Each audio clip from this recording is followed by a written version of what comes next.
그런 순간에 예수님이 세례요한 앞으로 걸어오는 모습을 보고 세례요한이 세상 죄를 지고 가는 하나님의 어린 양이다, 이런 표현을 하셨습니다. 하나님은 창세기 4장 1절에서 7절까지를 보면은 아담과 하와가 선악의 열매를 따먹고 에덴 동산에서 쫓겨나가지고 서로 부부관계로도 동침을 하면서 가인을 낳고 아벨을 낳고 이런 자녀를 낳습니다. 그런데 가인은 농사를 짓는 그런 농부였고 아벨은 양치는 목동이었습니다. 그런데 농사를 짓는 사람은 농산물을 푸짐하게 상을 차려서 하나님께 제사를 지내고, 아벨은 양치기니까 양의 어린 양의 기름을 하나님께 바쳤는데, 하나님은 어느 제사를 기뻐 받았느냐 하면 아벨의 제사를 기뻐 받았습니다. 그러니까 가인이 질투를 해가지고 그 아벨을 들에서 돌로 쳐 죽였지 않습니까? 그런데 가인을 탄생시킬 때 창세기 4장 1절에 아담과 하와가 동침하여 잉태하여 가인을 낳았는데 하나님을 통하여 하나님의 뜻으로 낳은 자다, 이런 기록이 있습니다. 그런데 가인은 하나님의 뜻에 의해 특별히 태어났는데 가인이 행한 일이 살인을 저질렀지 않습니까? 그러니까 인간이 원죄를 짓고 난 이후에 많은 범죄를 지을 것을 하나님은 예상하시고 범죄 중에 가장 큰 범죄가 살인입니다. 그러니까 살인을 하지 말라는 그런 경종을 울리기 위하여 하나님이 제일 먼저 태어난 가인을 살인을 저질러 가지고 집에서 쫓아내면서 후세들에게 살인을 하면은 쫓겨난다, 이런 교훈을 주셨습니다.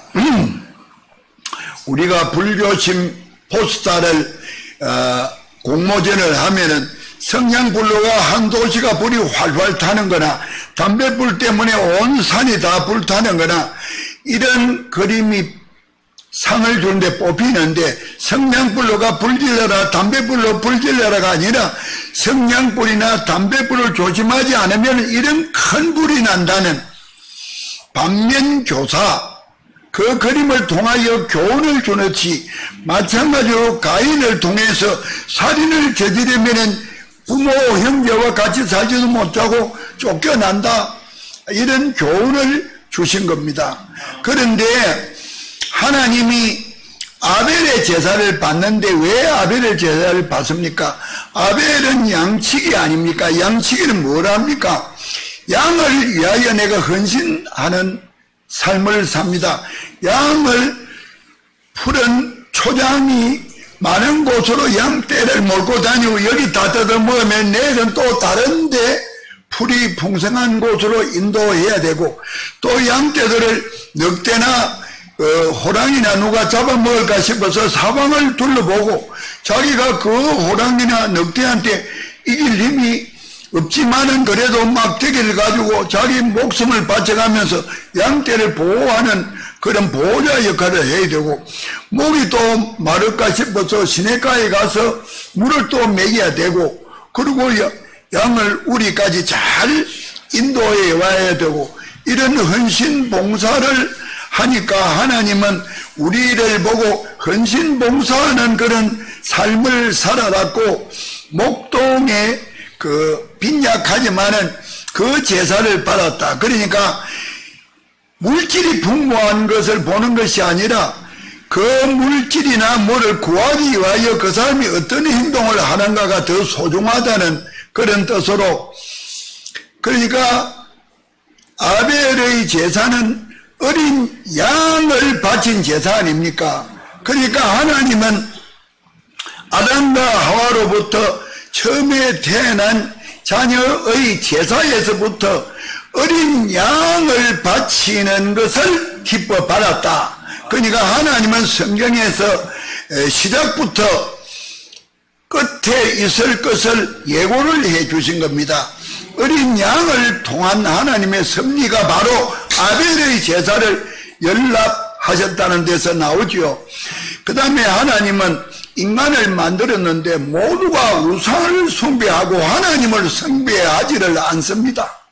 그런데 갈대아 우르에 사는 아브라함이라는 사람이 자기 아버지가 주물공으로서 우상을 만들어 가지고 목구멍이 포도청이라도 아버지 만드는 우상을 팔러 다니는 장사를 했는데 그 아브라함이 혼자 생각할 때 우리 아버지가 만드는 이 이거를 보고 신이라고 믿는 어리석은 인간들 아이가 내가 팔로는 다니지만은 어딘가 진짜 우리를 창조하고 내가 믿어야 될 신이 계실 것 아닌가, 그런 하나님이 어디 계신가, 그런 것을 찾는 간절한 마음이 많았습니다.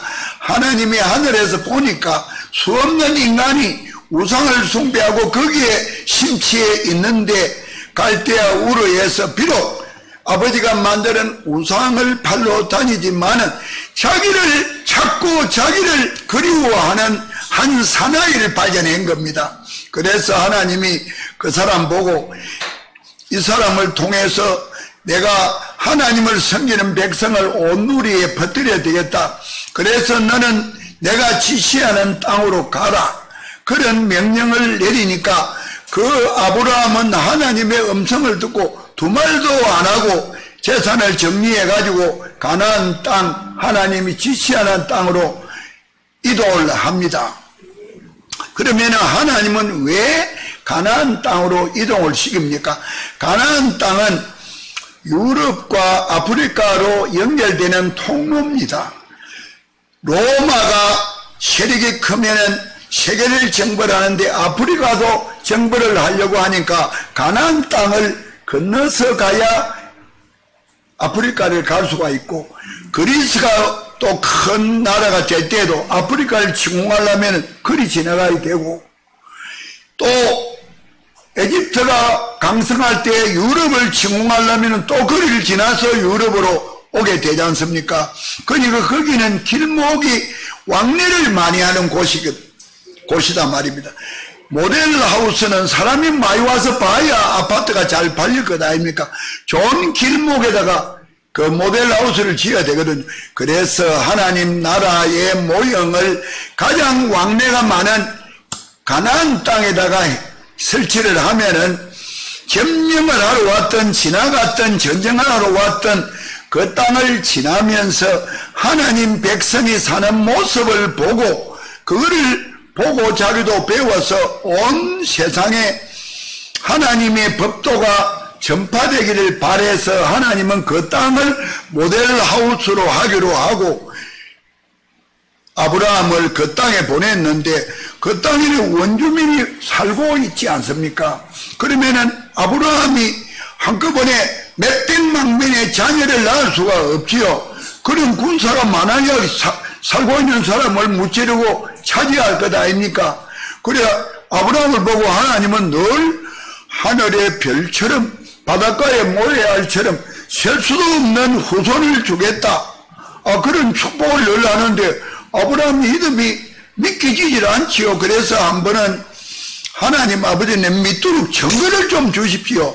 이러니까 하나님이 창세기에서 네 후손이 타인의 노예가 되어가지고 400년 동안 노예 생활을 하는데 그 어려운 고통을 내가 듣고 괴로운 하소연을 내가 듣고 그 나라를 징계를 해가지고 네 백성을 구출해 낼 것이다. 이제 그런 이야기를, 그러면은 그 백성이 가나안 땅을 다 차지하게 될 것이다, 이런 이야기를 하지요. 그래서 흉년이 들어가지고 식량이 없는 어려운 시기에 나일강가에는 풍년이 되어가지고 7년 동안 곡식이 풍성해가지고 창고에다 많이 쌓아놨는데 그때에 요셉의 12아들 중에 기업을 가장 많이 받는 요셉이를 보다가 형제가 팔았는데 그 노예로 팔려간 애가 똑똑하니까 국무총리가 돼가지고 그 많은 곡식을 저장하는 그러한 역할을 하게 됐는데 가나안 땅에도 기근이 들어가 식량이 없으니까 요셉의 아버지 그때에 식량을 얻으러 에집트에는 식량이 많다 하니까 형제를 보내서 식량을 사라 해서 식량을 사왔는데 그 국무총리인 요셉이가 자기 형제가 온 것을 보고 반갑지 않습니까?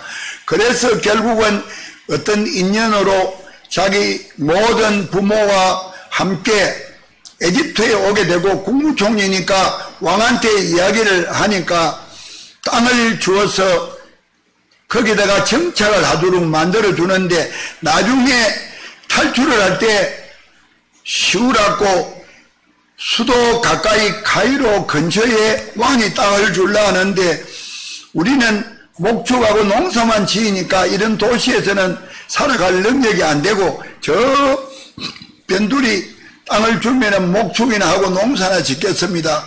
그래가지고 변두리 땅을 차지해가 농사를 짓는데 세월이 400년이 지나니까 인구가 자꾸 불어나가지고 몇백만 명이 불어났지 않습니까? 그래서 저 인구면은 된다 싶을 때 하나님이 모세를 등장시켜서 네 백성을 바로 왕하고 단판을 지어가 이끌고 나오도록 하는데 10가지의 기사와 이적을 베푸는데 결국은 항복을 안 하니까 장자를 다 죽이겠다. 짐승도 애미를 다 죽이겠다. 대신에 양의 피를 문설주와 임방에 붙인 집에는 면제를 하는 유월절의 역사가 시작되지요. 그러니까 양을 유월절에 잡아서 먹고 그 피를 임방과 문설주에 발라라. 그 피가 묻어진 집은 악귀가 침공을 하지 않겠다. 그러니까 이스라엘 백성은 유월절 양을 잡아먹고 피를 임방과 문설주에 발랐으니까 거기는 악귀가 침공이 되지 않고 애굽 사람들은 바로 왕부터 자기 아들이 죽고 모든 백성이 장자가 죽고 짐승도 애미가 다 죽으니 온 이스라엘 천지가 대성통곡이 되고 왕도 자기 아들이 죽으니까 왕비가 난리를 치고 원망을 하고 이러니까 방법이 없어서 모세 보고 네 백성을 끌고 나가라고 항복을 하는 것 아닙니까? 그러니까 그때에도 어린 양, 유월절 어린 양의 피가 그 백성을 보호하고 노예에서 자유인으로 해방을 시켜줬다. 그러니까 어린 양은 노예 상태에 있던 자기 백성들을 자유인으로 해서 가나안 땅에 아브라함한테 약속한 것을 실천할 수 있도록 하나님이 만들었지 않습니까? 그러니까 하나님은 어린 양을 통해서 가나안 땅을 정복하고 점령해가지고 하나님 나라의 모형을 이제 건설하기 위해서 에집트에서 400만이나 되는 많은 400년 동안 200만이나 되는 많은 인구로 번성이 되어가지고 가나안 땅 인구를 침공해가지고 쓸어내도 될 만할 때에 구제를 할 때에 바로 어린 양의 섭리를 통해서 자유인으로 만들었는데 애굽에서 가나안 땅으로 가면은 일주일 만에 갈 수가 있습니다. 그런데 하나님이 광야로 들어와서 40년 동안을 헤매도록 하는데 왜냐? 애굽에서 살면서 자기 백성들이 바로 왕이 믿는 금송아지를 믿는 그런 우상 숭배를 하고 살아왔단 말입니다. 그 사람을 가나안 땅에 넣어놓으면 금송아지 섬기는 우상 숭배에 족속이 되어버릴 거니와 그리 되면은 하나님은 아브라함을 택해가 하나님의 백성의 모양을 만들려고 한 그 꿈이 수포로 돌아가거든요. 그래서 그 당시에는 60살 되면은 죽는 그런 수명의 나라니까 장성한 어른도 강야에 40년 동안 되면은 하나님이 칼로 안 쳐주기도 제절로 목숨이 다 돼가지고 다 죽어버립니다. 그러니까 강야에서 태어난 사람이 어린애가 자라서 나이 40이 되는 장성한 청장년이 될 수가 있거든요.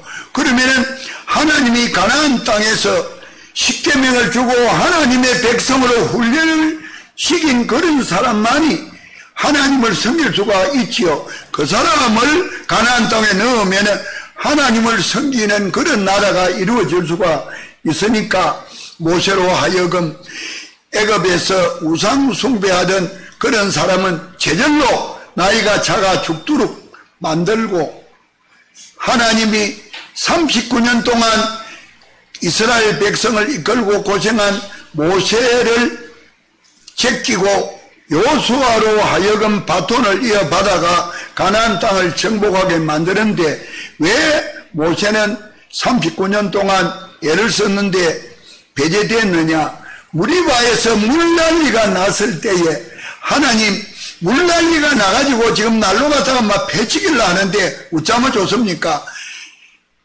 홍해 바다를 가르던 그 지팡이를 들고 큰 바위 위에 올라가서 온 이스라엘 군중을 다 모아놓고 바위를 2번 쳐라.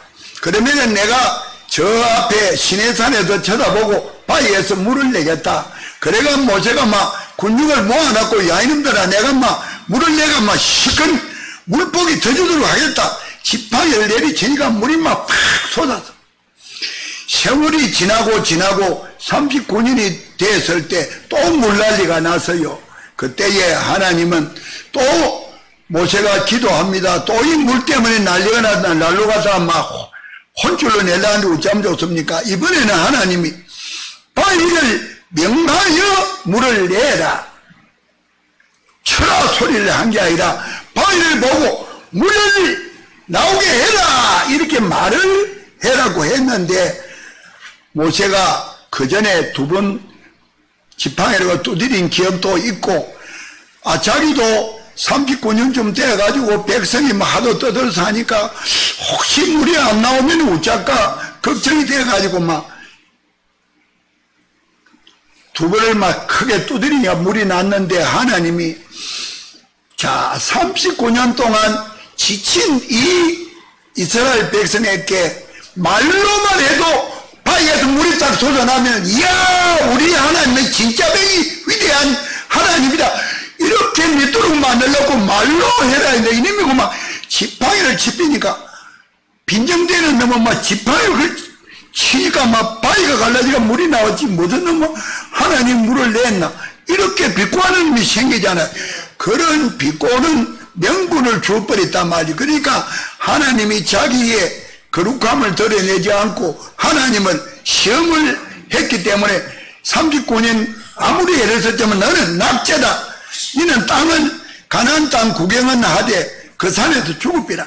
그래가지고 모세를 탈락시켰는데, 앞으로 우리는 하나님을 시험하고 하면 안 됩니다. 무조건 하나님 말을 절대 복종하고 믿으면 하나님은 천지여당하신 하나님이고 무소부재하신 하나님이고 못 이루어낼 일이 없는 하나님 아닙니까? 이 세상 천지를 만드는 사람이 모든 운행의 원리를 다 아는데 해결을 다 해줄 수가 있습니다. 그래서 이스라엘 백성이 이제 청장년으로 새로 변한 사람들이 여호수아의 인도하에 여리고 성이라는 가장 튼튼하고 강한 성을, 그것도 전쟁도 하지 않고 매일 6바퀴를 돌기만 돌아라. 마지막에는 막 함성을 질러라. 그러니까 성이 무너졌다. 그것은 하나님이 얼마나 위대하다는 걸 이스라엘 백성한테 보여주고, 또 전쟁도 안 하고도 성이 무너지는 소문이 쫙 번지면 걔들 놈이 없지 않습니까? 그래서 하나님이 가나안 땅을 이스라엘 백성이 차지하도록. 그래서 아브라함에게 400년 후에 너희 후손이 이 땅을 차지할 것이다, 그 약속을 이행을 하셨는데, 이 인간들은 또 우상을 숭배하거든요. 본래 살던 원주민하고 혼인을 하니까 지 마누라가 믿는 그 신을 지도 따라서 믿고 이래가지고 또 개판이 다 되니까 하나님이 답답하지 않습니까? 우리 인간은 로마서 7장 19절 20절에 보면은 내가 아침에 오늘 내가 좋은 일로 선한 일로 해야 되겠다 이런 결심을 하지만은 결과적으로 보니까 또 악한 일을 많이 했다. 그래 네가 선한 마음을 갖고 선한 일을 하고자 하지만은 결과가 악하게 된 것은 너가 아니라 너 속에 있는 죄가 그렇게 했다. 그러니까 원죄로 인해서 우리가 죄인인데 이 죄가 청산이 되지 않으면은 우리가 아무리 선한 삶을 살려고 노력해도 요 속에 있는 마귀가 작동을 해가 꼭 나쁜 일을 하게 된다는 겁니다. 그러니까 이 죄를 청산하지 않으면은 늘 그런 선한 삶을 살지 못하고, 지금은 법조문이 많으면 많을수록 죄인이 많아가 감옥소가 자꾸 숫자가 늘어나고, 기독교인이 많은데도 불구하고 죄인은 더 많이 불어나는 이런 현상 아닙니까? 그래서 우리의 이 원죄, 죄를 벗어 털어내야 되는데 우리는 무슨 죄를 지었습니까? 아담과 하와가 창세기 2장 16절과 17절에 동산에 있는 각종 열매를 임의로 따먹어도 좋으나 선악을 하게 하는 나무 열매만은 따먹지 마라. 그걸 따먹으면 너는 반드시 죽는다. 하나님이 인간에게 한 첫 명령입니다. 하나님은 요한복음 1장 1절에 태초에 말씀이 계시니라, 이 말씀이 하나님과 함께 계셨으니 이 말씀이 곧 하나님이라. 말씀이 곧 하나님이다. 내가 지금 하나님의 말씀을 전가하는데 이 말이 내 입에서 나왔으니까 이 말의 주인공이 김호일 목사입니다. 그 말을 한 사람이 있어야 말이 존재하지. 뜬금없이 공중에 말만 떠다닙니까? 엘리베이터를 여러분이 타고 가면 너 자신을 알라 소크라테스. 그러니까 너 자신을 알라, 그 말은 옛날에 소크라테스가 한 말이다. 그러니까 말을 한 사람이 있다는 겁니다.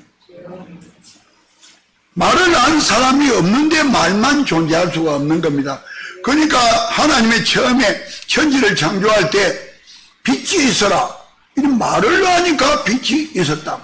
하나님은 보이지 않지만 말을 했으니까 어딘가가 계시면서 말을 한 겁니다.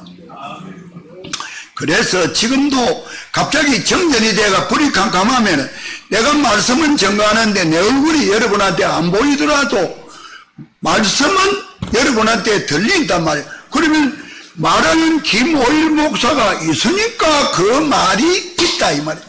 그래서 말은 그 말을 한 사람이 있습니다, 반드시. 그러면은 하나님이 동산에 있는 각종 열매를 다 따먹되 선악의 열매를 따먹지 마라. 그거 따먹으면 반드시 죽는다. 이렇게 말을 했는데 그걸 어기죠. 사탄이 게임을 하는데 그 다른 과일은 먹어도 안 죽는데 왜 그것도 과일인데 왜 안 먹어 죽겠나? 그 과일을 따먹으면 너희 눈이 밝아져가 선과 악을 구분하고 하나님처럼 수준이 높아지니까 하나님이 자기하고 동급으로 인간이 똑똑해지는 것이 싫어서 그렇게 했지. 그것도 똑같은 과일인데 뭐 때문에 죽겠나? 이렇게 꼬시니까 하와가 아이고 그 말이 맞겠다. 과일인데 아이고 하나님과 같은 수준이 되면서 똑똑해지고 죽지도 않으면 그 수지 맞겠다 싶어서 그만 순간적으로 유혹에 빠져가 따먹어 버렸지 않습니까? 그러면은 하나님의 명령을 어겼다 이 말이에요. 그럼 하나님의 명령을 어긴 명령 불복종 죄를 지은 겁니다. 군대에서 소대장이나 분대장이 돌적 하면 돌격을 해야 되는데 아무도 돌격을 안 하면 전쟁이 됩니까? 그래서 군사법에는 상관이 명령한 것을 어기면은 돌격하는데 안 하면은 재판도 뒤통수를 총을과 쏘아 죽이로 되도록 되어 있습니다. 그래야 전쟁이 됩니다. 돌격하면은 죽든 살든 뛰어나가서 싸움을 해야지 전쟁이 되지. 안 나가면 안 되지. 그래서 인간도 분대장, 소대장도 명령을 불복종한 사람을 총을 쏘아 죽일 수 있는데 위대한 하나님 말을 안 들은 이 사람은 반드시 죽게 되어 있는 겁니다. 그래서 원죄는 우리를 죽음으로 만드는 원죄란 말입니다. 그래서 우리가 죽음으로 청산을 해야만이 원죄가 탕감이 되고 없어지는 겁니다.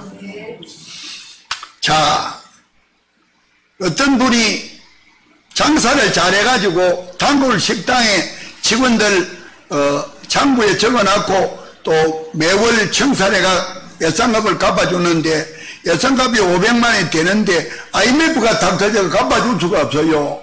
그러니까 못 갚아주는데 돈 내놔라 하니까 막 그 전화만 봐도 막 가슴이 슬그내려하고 그 지나가려면 주인 만나가 또 빛의 족받아 가지고 뺑뺑 돌아가 멀리 다녀야 되고 이러는데 그 사정을 아는 어떤 독재가가 그 식당에 가서 박 사장 예상값 500만 원 자기 돈을 가지고 갚아줬단 말입니다. 그러면은 장부에다가 박 사장 예상값 완납 이렇게 기록되지. 꼭 박 사장이 가서 돈을 줘야 청산되는 게 아닙니다. 넘이 갚아줄 수 있는 빚은 넘이 갚아줄 수 있죠. 옛날에 고을로님이 있을 때에 박진사가 잘못해가지고 태형 20대를 맞는다. 엉덩이를 보기짝을 20대를 맞아야 될 그런 벌을 받았는데 아이고 박진사가 부자가 엉덩이 20대를 맞으려니 아찔하니까 자기 하인들을 모아놨고 내 대신에 태형 20대, 엉덩이 20대 맞으려면 손들어. 내가 막 전답을 주겠다니, 아이고, 머슴들이야, 막 20대 맞고, 전답을 받아가 잘 살기 좋지. 서로만 내가 맞거든. 그래가 하나 골라가지고 가니까, 이방한테 박진사 빠따 맞으러 왔습니다. 이러면, 박진사 집에 머슴인지 구분 안 하고, 형태를 모아놨고, 20대를 치고 나면, 박진사 20대 매달 며칠 날 맞고 갔다. 이렇게 쓰니까, 벌이나 죄나 예상값이나 남이 해결해 줄 수 있다 이 말입니다. 이해가 됩니까? 그러면 우리 죄를 내가 죽으면 안 되지요. 내 대신에 다른 사람이 죽고 내가 죽을 내 것이 탕감이 되면 좋잖아요. 그래서 하나님이 인간을 위해서 이사야서 7장 14절에 보라 처녀가 잉태하여 애를 낳을 것이니 임마누엘이라 하라 약속을 했어요. 임마누엘은 하나님이 인간 속으로 오겠다. 하나님이 인간 속으로 뭐 때문에 옵니까? 뭐 고속치로 옵니까? 뭐 고고 중추로 옵니까? 죄를 탕감해 주기 위해서 온다는 이야기죠. 그래서 임마누엘로 오신 분이 성모 마리아, 성처녀 마리아의 배를 빌려서 하나님이 남녀가 동침을 해야 아담과 하와가 동침을 해가 임신해가 간을 낳는데 하나님의 능력으로 동침을 안 해도 정자를 침투를 시켜가지고 임신을 할 수 있는 능력을 가진 것이 하나님. 그래서 마리아가 남자 구경도 못했는데 임신이 되어진 거요. 그러니까 요셉이는 약혼자는 오해를 했지만은 천사가 나타나가 그는 하나님의 잉태를 시키고 위대한 인간을 대속자를 낳을 것이다. 예수를 해라. 이런 이야기를 하지 않습니까? 그래서 임마누엘로 태어난 예수는 우리 인간을 죄를 탕감하기 위해서 죽으러 오신 세상 죄를 지고 가는 어린 양으로 오셨다고 세례 요한이 이야기를 하지 않습니까? 그래서 십자가에서 매달려 죽으실 때에 다 이루었다. 그게 뭡니까? 세상 사람들의 죄를 탕감하기 위해서 자기가 죽는 그 일, 그로 인해서 인간이 그걸 믿는 사람은 죄가 원죄가 사라진다는 그러한 자기의 사명을 다 이루었다. 그러니까 하나님은 예수님이 우리 인간의 죄를 탕감하기 위해서 인간은 반드시 죽어야 될 죄를 원죄를 지었는데 그거를 탕감하기 위해서 십자가에 매달려 죽는데 그 당시에는 발을 땅에서 드는 그러한 죽음이 가장 체질의 나쁜 사람을 죽이는 방법이거든. 그녀가 십자가에 매달려가 내 땅이 흙을 밟지 못하고 공중에 떴지 않습니까? 그리고 자기가 죽을 십자가를 메고 회초리를 맞아가면서 기진맥진해가지고 또 그것도 그냥 여기다가 가시 간을 막 콱 씌하니까 막 얼마나 아프고 피가 나고 난리가 났겠습니까?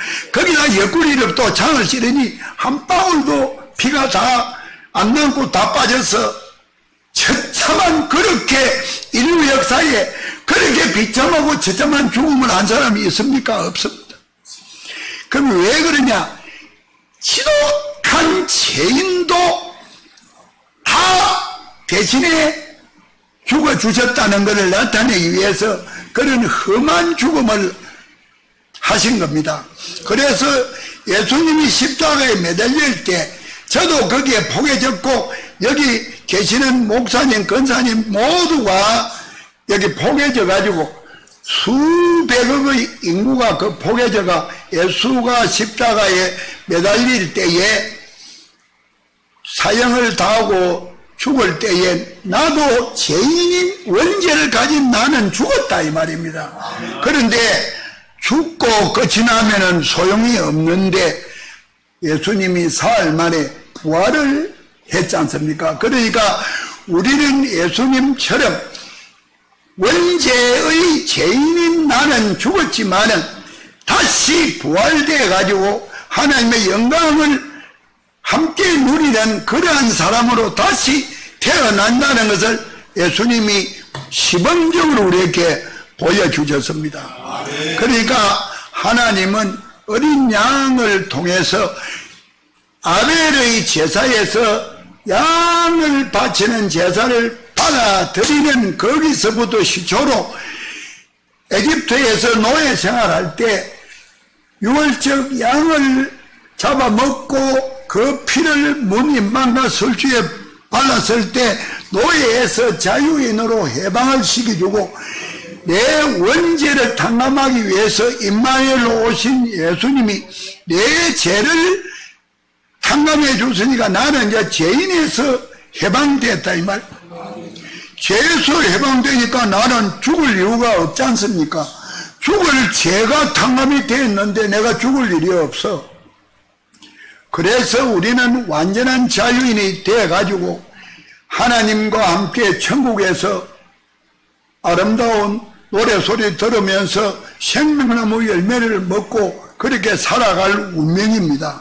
그래서 오늘 하나님이 어린 양을 통해서 성경에서 우리에게 희망의 메시지를 주신 것을 증거해 드렸으니까 어린 양의 섭리를 가슴에 잘 새기면서 할렐루야 하나님의 영광을 위하여 살아가는 우리 모두가 되기를 간절히 소망합니다. 기도드리겠습니다.